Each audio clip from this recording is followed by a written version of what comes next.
আসসালামু আলাইকুম। বিশেষ ভাইবা বোর্ডে অ্যাডমিনিস্ট্রেশন ক্যাডার যাদের প্রথম পছন্দ তাদেরকে যে প্রশ্নগুলো করা হয় তার মধ্যে একটি প্রশ্ন হচ্ছে ডিস্ট্রিক্ট অ্যাডমিনিস্ট্রেশন বা জেলা প্রশাসন সম্পর্কিত এবং 44তম বিসিএসে অর্থাৎ 44th বিসিএসে এখান থেকে প্রশ্ন করা হয়েছে। তো আজকে সেই সম্পর্কিত একটু আলোচনা আমি করব আপনাদের সাথে। সেটি হলো যে জেলা প্রশাসন সম্পর্কে বলেন, এটা বিশেষ ভাইবা বোর্ডের প্রশ্ন। জেলা প্রশাসন বা ডিস্ট্রিক্ট অ্যাডমিনিস্ট্রেশন সম্পর্কে যদি আপনাকে জিজ্ঞাসা করা হয় যে জেলা প্রশাসন সম্পর্কে বলেন বা ডিস্ট্রিক্ট অ্যাডমিনিস্ট্রেশন সম্পর্কে বলেন, তো আসলে আমরা এখান থেকে কতটুকু বলবো বা এই প্রশ্নের উত্তর আসলে কতটুকু হবে এটা কিন্তু ইনডিফিনিট, কেননা জেলা প্রশাসন সম্পর্কে অনেক ইনফরমেশন রয়েছে। বাট ভাইবা বোর্ডে সাধারণত একটা প্রশ্নের উত্তর দেওয়ার জন্য 1 থেকে 2 মিনিট বা এর বেশি আসলে সময় থাকে না, যদি সেটা আলোচনা নির্ভর প্রশ্ন না হয়। অর্থাৎ এখানে আমাকে মূল কথাটা বুঝিয়ে বলতে হবে। তো আমরা একটু দেখবো যে জেলা প্রশাসন সম্পর্কে বা জেলা প্রশাসন কি এটা সম্পর্কে আমরা একটু দেখি। সেটি হচ্ছে যে জেলা প্রশাসন বাংলাদেশের স্থানীয় প্রশাসন বা মাঠ প্রশাসনের দ্বিতীয় এবং অত্যন্ত গুরুত্বপূর্ণ একটি ইউনিট। আচ্ছা, জেলা প্রশাসন হচ্ছে বাংলাদেশের স্থানীয় প্রশাসনের বা মাঠ প্রশাসনের বা সরেজমিন প্রশাসনের একটি গুরুত্বপূর্ণ ইউনিট এবং এটি দ্বিতীয় গুরুত্বপূর্ণ ইউনিট। কেন দ্বিতীয় গুরুত্বপূর্ণ এটা আমি পরে ব্যাখ্যা দিয়ে বোঝাচ্ছি।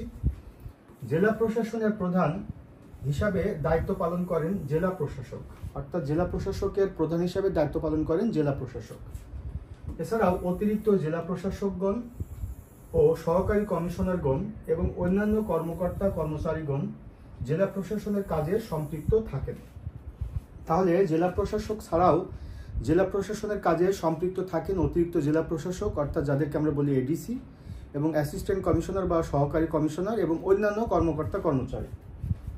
রাজস্ব শাখা, নেজারত শাখা, সংস্থাপন শাখা, লাইসেন্স শাখা, স্ট্যাম্প শাখা, গোপনীয় শাখা, এরকম অনেক শাখা থাকে জেলা প্রশাসনে। তার মানে জেলা প্রশাসনে অনেকগুলো শাখা থাকে। তার মধ্যে যে রাজস্ব শাখা, নেজারত শাখা, তারপরে হচ্ছে সংস্থাপন শাখা, লাইসেন্স শাখা, স্ট্যাম্প শাখা, গোপনীয় শাখা, এরকম। খাজনা, যেটিকে বলা হয় ভূমি উন্নয়ন কর, এরপরে ইজারা, অর্থাৎ মূলত হাট বাজার ইজারা, এক কথায় খাস জমি থেকে আয়, হ্যাঁ, এরপরে সরকারি ফি, ভূমি রাজস্ব প্রভৃতি জেলা প্রশাসনের আয়ের উৎস। এখন এখান থেকে আমরা বিশেষ ভাইবা উপযোগী কি প্রশ্নের উত্তর আমরা দিব। প্রথমত যদি আমাকে প্রশ্ন করা হয় জেলা প্রশাসন সম্পর্কে বলেন, তো আমরা এটার আনসার এভাবে দিব যে স্যার, জেলা প্রশাসন মাঠ প্রশাসনের বা স্থানীয় প্রশাসনের অত্যন্ত গুরুত্বপূর্ণ একটি ইউনিট। এই জেলা প্রশাসনের প্রধান প্রশাসনিক কর্মকর্তা হিসাবে দায়িত্ব পালন করেন ডিসি মহোদয়। এছাড়াও স্যার অতিরিক্ত জেলা প্রশাসক এবং অন্যান্য সহকারী কমিশনারগণ ছাড়াও অন্যান্য কর্মকর্তা কর্মচারীগণ জেলা প্রশাসনের কাজে সম্পৃক্ত থাকেন। এরপরে জেলা প্রশাসনের স্যার অনেকগুলো শাখা থাকে, যেমন রাজস্ব শাখা, স্ট্যাম্প শাখা, সংস্থাপন শাখা, নেজারত শাখা, গোপনীয় শাখা, এরকমভাবে অনেকগুলো শাখা থাকে। আর স্যার জেলা প্রশাসনের আয়ের বিভিন্ন উৎস হতে পারে, যেমন হাট বাজার ইজারা, খাস জমি, তারপরে স্ট্যাম্প, এগুলো থেকে জেলা প্রশাসন আয় করে থাকে। সংক্ষেপে আমার উত্তর হয়ে গেল। আমাকে আসলে জেলা প্রশাসন সম্পর্কে বলতে গিয়ে একেবারে বড় ইনফরমেশন দিতে হবে ভাইবা বোর্ডে না, কারণ বোর্ড ভালো করে জানে যে এই ছেলেটা বা এই মেয়েটা এখনো বিশেষ চাকরিটি পায়নি। কাজেই সে চাকরি পাওয়ার পরে হয়তো এই সম্পর্কে ডিটেল জানতে পারবে, তার আগে সে জানতে পারবে না, এটাই স্বাভাবিক। কিন্তু কেউ যদি অনেক কিছু তথ্য দেয় জেলা প্রশাসন সম্পর্কে এবং সে যদি মনে করে যে আমার ভাইবাটা অনেক ভালো হয়েছে, এটা আসলে ভুল ধারণা। কারণ ভাইবা বোর্ডে যারা থাকেন তারা কিন্তু দীর্ঘদিন যাবৎ এই মাঠ প্রশাসনে, কেন্দ্রীয় প্রশাসনে তাদের কাজের অভিজ্ঞতা দীর্ঘদিনে। তারা অনেকে সেক্রেটারি বা সিনিয়র সেক্রেটারি বা আরও গুরুত্বপূর্ণ পদ দায়িত্বপ্রাপ্ত ছিলেন। কাজেই তারা নিশ্চয় একজন ভাইবা ক্যান্ডিডেটের চেয়ে কম জানেন না, তারা বেশি জানেন। তারপরেও তারা প্রশ্নগুলো করেন যে একজন প্রার্থী সে উত্তরটি দেবার মধ্য দিয়ে সে কি খুব পারঙ্গম, খুব পারদর্শী, এটি সে প্রমাণ করুক এই ব্যাপারে, তা কিন্তু না। বরঞ্চ তার এই সম্পর্কে টুকটাক ধারণা আছে কিনা এটা আসলে তার কাছ থেকে জানতে চাওয়া হয়।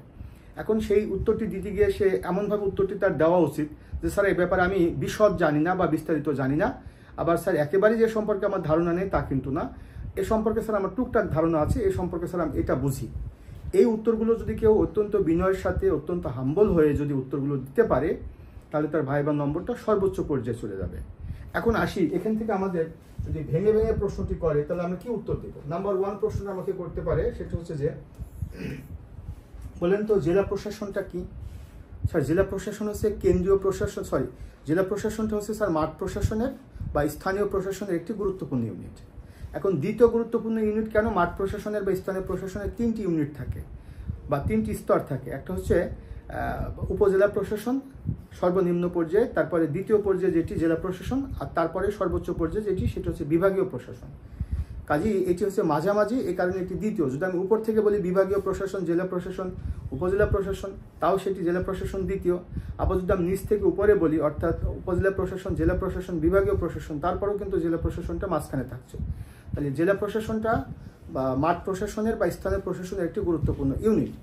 2 নম্বর প্রশ্ন হতে পারে আপনাকে, বলেন তো জেলা প্রশাসনের প্রধানকে? তো জেলা প্রশাসনের প্রধান হচ্ছেন মান্যবর ডিসি কিংবা জেলা প্রশাসক মহোদয়। এরপরে 3 নম্বর প্রশ্ন আছে যে জেলা প্রশাসনের ডিসি ছাড়া আর কারা কারা থাকেন? স্যার জেলা প্রশাসনের ডিসি ছাড়াও এডিসি এবং অন্যান্য সহকারী কমিশনারগণ থাকেন। এছাড়াও স্যার অন্যান্য কর্মকর্তা কর্মচারী দায়িত্বপ্রাপ্ত থাকেন।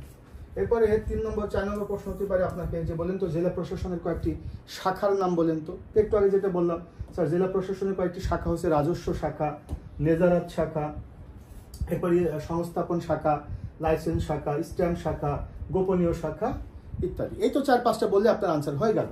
এরপরে 5 নম্বর আপনাকে প্রশ্ন করতে পারে, আচ্ছা বলেন তো যে জেলা প্রশাসনের যে ইনকাম হয় সেই ইনকামের কয়েকটা সোর্স বলেন তো, বা জেলা প্রশাসনের আয়ের কয়েকটা উৎস বলেন তো? তখন আপনি বলবেন স্যার খাজনা, তারপরে ইজারা। ইজারা বলতে এক কথায় খাস জমি থেকে আয়, তারপরে হাট বাজার ইজারা, হ্যাঁ, এরকমভাবে টোল, বিভিন্ন টোল, তারপরে সরকারি ফি, ভূমি রাজস্ব প্রভৃতি জেলা প্রশাসনের আয়ের উৎস। এভাবে যদি আপনি কোনো প্রশ্নের উত্তর দেবার পূর্বে ভাইবা বোর্ডে যদি এভাবে আপনি থেমে থেমে প্রশ্নটি বুঝে গুছিয়ে মূল কথাগুলো বলতে পারেন, এটা হচ্ছে আপনার ভাইবা সর্বোচ্চ পর্যায়ে ভালো হচ্ছে, এটা তার প্রমাণ। তো আশা করি আজকের আলোচনা থেকে আপনারা অনেক বেশি উপকৃত হয়েছেন। সবার জন্য শুভকামনা। আসসালামু আলাইকুম।